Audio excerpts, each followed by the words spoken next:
નમસ્કાર વિદ્યાર્થી મિત્રો, ફરી એકવાર તમારું સ્વાગત છે અમારી યુટ્યુબ ચેનલમાં. તો મિત્રો, આજે આપણે વિડીયોમાં શું જોવાના છીએ?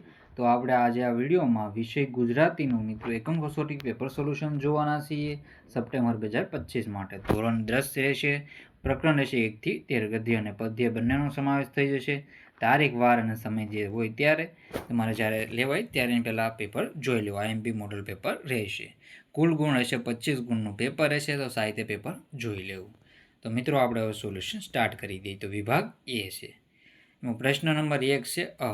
નીચેના જોડકા યોગ્ય રીતે જોડીને ફરીથી લખવાના રહેશે. 2 ગુણના પેપર રહેશે. પેપર એટલે કે 2 ગુણના પ્રશ્ન રહેશે.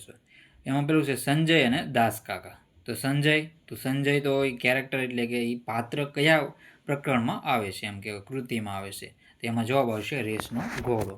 તો રેસના ઘોડા કૃતિમાં મિત્રો સંજયનો ઉલ્લેખ થાય છે. બીજા નંબર છે દાસ કાકા. દાસ કાકા છે ચોપડાની ઇન્દ્રજાળ. તો ચોપડાની ઇન્દ્રજાળમાં એનો સમાવેશ થાય છે. કેમાં? ચોપડાની ઇન્દ્રજાળમાં એનો સમાવેશ થાય છે દાસ કાકાનો. પછી આગળનો ક્વેશ્ચન છે, તો આપણે એ પણ જોઈ લઈએ. નીચે આપેલા વિકલ્પમાંથી યોગ્ય વિકલ્પ પસંદ કરીને ખાલી જગ્યાઓ પૂરો. તમે પહેલું છે ભૂલી ગયા પછી કૃતિ. તો ભૂલી ગયા પછી કૃતિમાં ત્રીજો પુરુષ મૂળ સંગ્રહમાંથી લેવામાં આવે છે. તો કોઈ વાર થાય કે એમાં ત્રીજો પુરુષ કે માનવીની ભવાય. તો એમાં જવાબ આવશે ત્રીજો પુરુષ. બીજા નંબરનું છે ગરીબોનું શોષણ કરનાર ચોપડાનો રંગ ખાલી જગ્યા હતો. તો ગરીબોનું શોષણ કરનાર ચોપડાનો રંગ રાતો હતો. કેવો હતો? રાતો. નીચે આપેલા પ્રશ્નોના એક વાક્યમાં ઉત્તર લખવાના રહેશે. તો પહેલું છે સંદર્ભ પુસ્તક રખડુનો કાગળમાંથી કઈ કૃતિ અભ્યાસક્રમમાં સમાવેશ પામી છે? તો સંદર્ભ પુસ્તક રખડુનો કાગળમાંથી ડાંગવનો અને કૃતિ અભ્યાસ ખાલી જગ્યા કૃતિ અભ્યાસ ડાંગવનો અને છે એ કૃતિ અભ્યાસક્રમમાં સમાવેશ પામી છે. નીચે આપેલા પ્રશ્નોના 3-4 વાક્યોમાં ઉત્તર લખો, ગમે તે એક. એમાં પહેલું છે વિરાટ બાબુએ મનીષા અને નરેનની સગાઈની ના કેમ પાડી? તો વિરાટભાઈએ ખબર હતી કે તેની દીકરી મનીષા નમણી, નાજુક અને ડરપોક છે. મનીષા નાની અમથી ગરોળીથી પણ ડરી જતી હતી.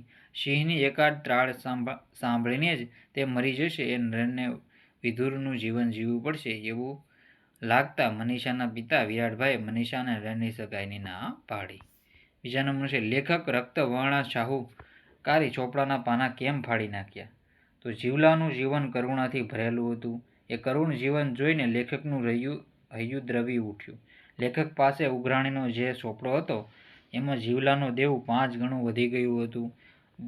દેવાનો આટલો બોજ જીવલાની 7 પેઢી પણ ચૂકવી શકે તેમ નહોતી. દેવાના ડુંગર નીચે દટાયેલા જીવલાને દેવાગમાંથી કાયમ માટે મુક્ત કરવા લેખકે રક્તવર્ણા ચોપડાના બધા પાના ફાડી નાખ્યા. તો જવાબ સાહિત્ય તમારે રહેવાનો રહેશે. વિભાગ બી, નીચેના જોડકા યોગ્ય રીતે જોડીને ફરીથી લખો. પદ્યકૃતિ અને કર્તા. માધવ દીઠો છે ક્યાંય? તો હરીન્દ્ર દવે. વતનથી વિદાય થતા? તો જયંત પાઠક. નીચે આપેલા વિકલ્પમાંથી યોગ્ય વિકલ્પ પસંદ કરી ખાલી જગ્યાઓ પૂરો. તો ગંગા સંતી શીલવંત સાધુને વારંવાર નમવાનું કહે છે. તો ગુણવંત, ધીમંત અને શીલવંત. તેમાં જવાબ આવશે શીલવંત. વેચાઈ ગયું ઢોર જેમ તલખે કોઠાર છોડ્યું ધણ. તેમાં આપણો જવાબ આવશે કોઠાર. નીચે આપેલા પ્રશ્નોના એક વાક્યમાં ઉત્તર લખવાના રહેશે. તો કઈ વાતથી કવિની છાતી ગજગજ ફૂલે છે? તો કવિની છાતી ગુજરાતી હોવાની વાતથી ગજગજ ફૂલે છે. જવાબ રહેશે કવિની છાતી ગુજરાતી હોવાની વાતથી ગજગજ ફૂલે છે. નીચે આપેલા પ્રશ્નોના 3-4 વાક્યોમાં ઉત્તર લખો, ગમે તે એક. ગંગા સતી પાનબાઈને કેવી વ્યક્તિની સંગત કરવાનું કહે છે? તો જેનું જીવન નિર્મોહી હોય અને ભજનમાં વ્યસ્ત રહેતો હોય એવી વ્યક્તિએ સંગત કરવાનું ગંગા સતી પાનબાઈને કહે છે. જે સંતના મન, વચન અને વાણીમાં એકરૂપતા હોય, જે આઠે પહોર દિવ્યાનંદમાં રહેતો હોય અને જે પરમાત્માના ધ્યાનમાં લીન હોય છે. બીજા નંબરનું, કવિ મૂળ પરિવેશની ઝંખના કઈ રીતે કરે છે? તો વતનથી વિદાય થતાં કવિ પોતાના મૂળ પરિવેશની ઝંખના કરે છે. ઘર બંધ કરી દીધું છે, ઘરથી દૂર જતા રહ્યા છે, ત્યારે રહી રહીને ઘરની યાદ આવે છે. જેમ કોઈ ઢોર વેચાઈ ગયા પછી પણ છૂટતા પોતાના મૂળ સ્થાનક કોઠારને ઝંખે, એમ કવિ ઘરને ઝંખે છે. તો સાહિત્ય તમારા પોઝ કરીને વાંચી લેવાનું રહેશે. પછી છે વિભાગ સી, માગ્યા પ્રમાણે ઉત્તર લખો. નીચેના શબ્દોની સાચી જોડણી શોધીને લખો. તેમાં પહેલું છે પ્રતિબિંબ.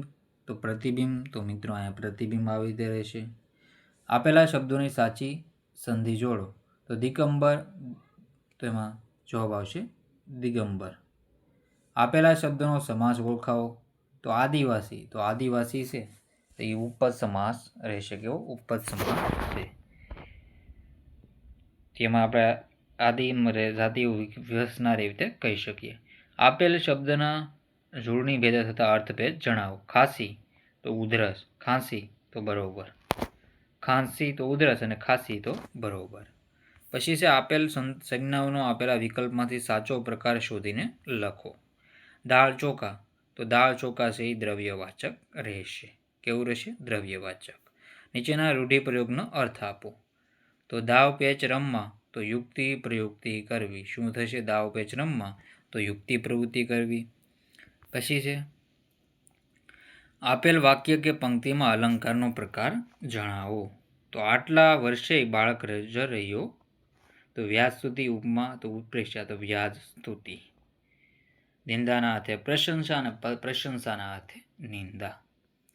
નીચે આપેલ પંક્તિઓના આશરે 15 વાક્યોમાં અર્થ વિસ્તાર કરો. 3 વાના મુજને મળ્યા, હેયું મસ્તકને હાથ. બહુ દઈ દીધું નાથ, ચોથું નથી માગું. હે નાથ, તારી કૃપાથી મને જે 3 વસ્તુઓ મળી છે તે અઢળક છે. તે હૈયું મસ્તક અને હાથ આપીને મને બહુ જ દઈ દીધું છે. હવે મારે વિશેષ કંઈ માગવું નથી. હૈયું આપીને સુખ દુઃખ હર્ષ શોક કરુણાને પાળવાની સમજવાની સંવેદના આપી.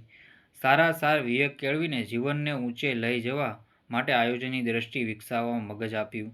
સ્વપ્નને સાકાર કરવા, પુરુષાર્થથી સિદ્ધ પ્રાપ્ત કરવા હાથ આપ્યા પ્રભુ. તો આવી રીતે તમે સાહિત્ય લખી શકો.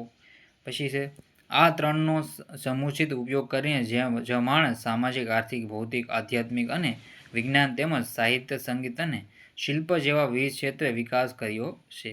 આજના યુગમાં આ 3 અંગોના લીધે માણસે કેટલી સિદ્ધિ પ્રાપ્ત કરી છે. સાર, પ્રસ્તુત પંક્તિઓમાં પ્રભુ પરત્વનો આભાર વ્યક્ત થયો છે. આ 3 વસ્તુઓ પ્રાપ્ત કરીને કવિ ધન્યતા અનુભવે છે, જીવનનું સાર્થકતાનો અનુભવ કરે છે ને કહે છે બહુ દઈ દીધું નાથ, જા ચોથું નથી માગવું. તો સાહિત્ય તમારે પોઝ કરીને બધા ક્વેશ્ચન આન્સર વાંચી લેવાના રહેશે. આઈએમપી નિબંધ હોય તો એ પણ કરી લેવા મિત્રો. બાકીના આપણે અલગ પેપરમાં મિત્રો બીજા ક્વેશ્ચનો લેતા આવશું. તો સાહિત્ય પોઝ કરીને વાંચી લેજો. તો મિત્રો આ વિડીયોને એન્ડ કરીએ છીએ. જય હિન્દ, જય ભારત.